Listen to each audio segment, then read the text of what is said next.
Pertama, kalau mau dilakukan sendiri, berarti Bapak Ibu sekalian sebagai admin, kemudian juga sebagai manajer, juga sebagai kreator, juga sebagai teacher, tidak ada masalah Bapak Ibu sekalian. Jadi kayak single user begitu ya.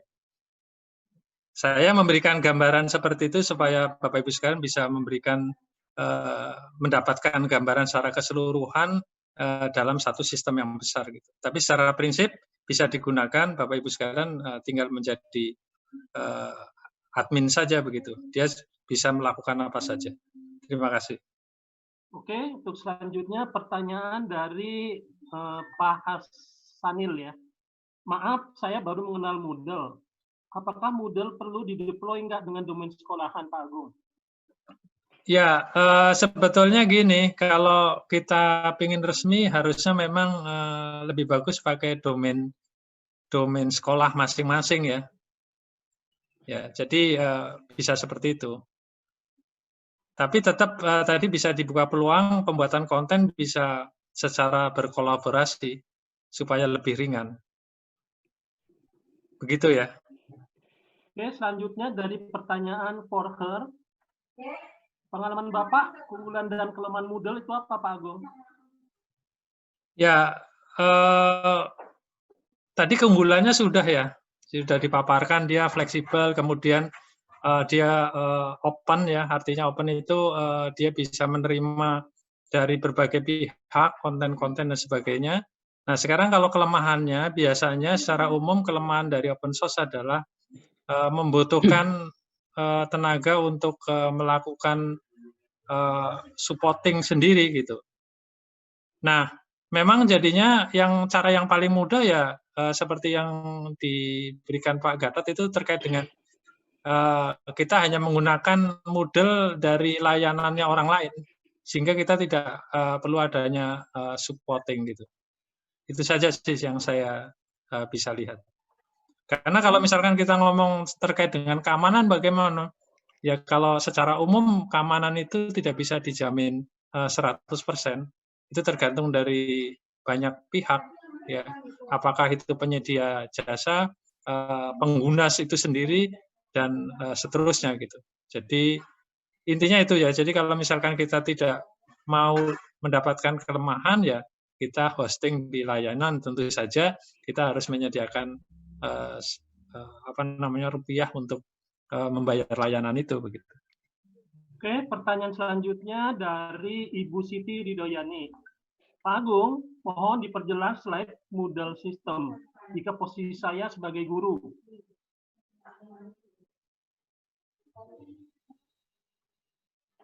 Sebentar ya.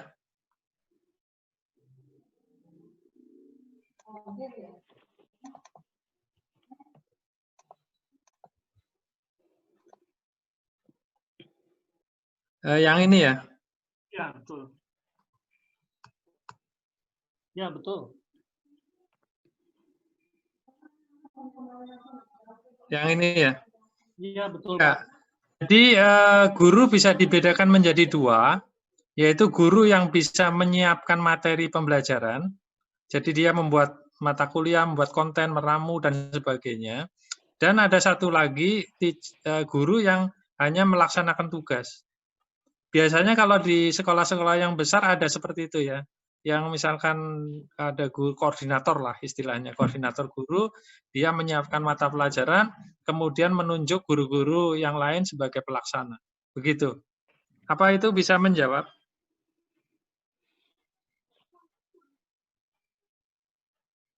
Selanjutnya Pak Gatot. Berikutnya, selanjutnya ini dari Pak Mutaryadi, Pak Agung. Apakah Moodle ini memerlukan server khusus atau gimana, Pak? Soalnya saya baru kenal tentang Moodle aplikasi ini. Terima kasih, Pak Muhtar. Ya, terima kasih Pak Muhtar ya. Jadi tadi saya bilang ya, kalau kita mau mengurus sendiri di sekolah, berarti kita butuh server sendiri. Kemudian butuh koneksi internet sendiri selama 24 jam. Kalau tidak mau repot, Bapak bisa hosting di tempat lain. Tentu saja dengan tambahan pembayaran sewa hosting. Kalau tidak mau repot lagi, menyewa layanan seperti yang akan kita peragakan.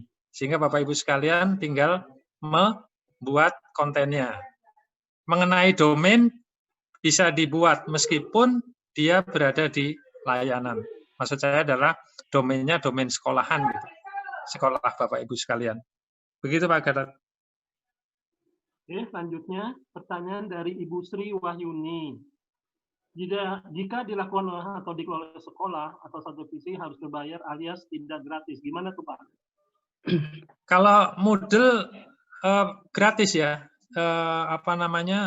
softwarenya gratis. Ya, jadi yang jadi biaya itu pengadaan server, kemudian pengadaan koneksi internet kalau di sekolahan, dan ada yang nungguin karena dia kan harus 24 jam. Gitu. Itu Pak Gatot. Oke, lanjut pertanyaan dari Pak Komang. Pak Agung, misal saya mengajar matematik kelas 11 dengan Moodle.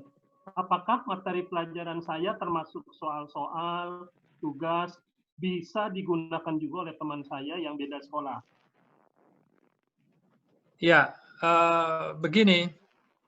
Tadi kan prinsipnya adalah Moodle ini bisa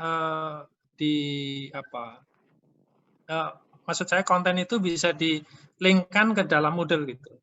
Jadi kalau saran saya daripada kita menguasai, mohon maaf ya, mungkin ada juga yang tidak berkenan. Maksud saya kita berkolaborasi, kemudian masing-masing bagian itu ada yang mengerjakan, kemudian bisa dipakai bersama, tapi mungkin menggunakan sistemnya sendiri-sendiri gitu. Sehingga konten itu kita taruh aja di YouTube atau di media lainnya, kemudian dari dalam Moodle kita link saja ke mereka. Keuntungannya apa? Keuntungannya kalau kita open keluar banyak yang membaca. Kemudian yang kedua, keuntungannya adalah kita tidak perlu space ruang dari server kita yang besar gitu. Karena semua konten ada di luar. Itu Pak Gatot. Oke, pertanyaan berikutnya dari Pak Rahmat Ramelan. Apakah modul ini gratis, Pak? Dan kalau berbayar, kira-kira berapa yang harus dikeluarkan secara pribadi oleh guru mata pelajaran tertentu di sekolah? Ini kalau softwarenya prinsipnya gratis ya, tadi sudah saya terangkan. Kemudian kalau yang berbayar itu misalkan kita menggunakan kapasitas tertentu. Biasanya kapasitas kecil-kecil itu gratis. Cuman kelihatan tersebar dan tidak terkoordinasi dengan baik gitu ya. Sehingga kalau ini mewakili satu institusi sekolah itu agak kurang bagus ya. Kecuali sifatnya pribadi. Kalau pribadi satu mata pelajaran ada di misalkan di Genomio ya, kemudian hanya satu pelajaran mungkin tidak terlalu tidak ada ongkos gitu ya, bisa gratis gitu. Selanjutnya Pak Gatot. Bentar Pak.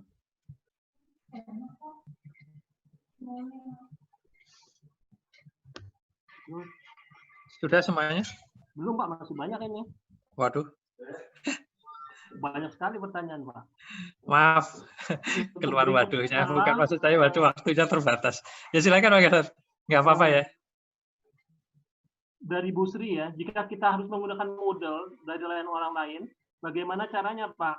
Apakah kita juga harus masih bayar? Kemudian ya. Lanjut, oh ya dulu deh. Tadi sudah dijelaskan ya Pak Gatot.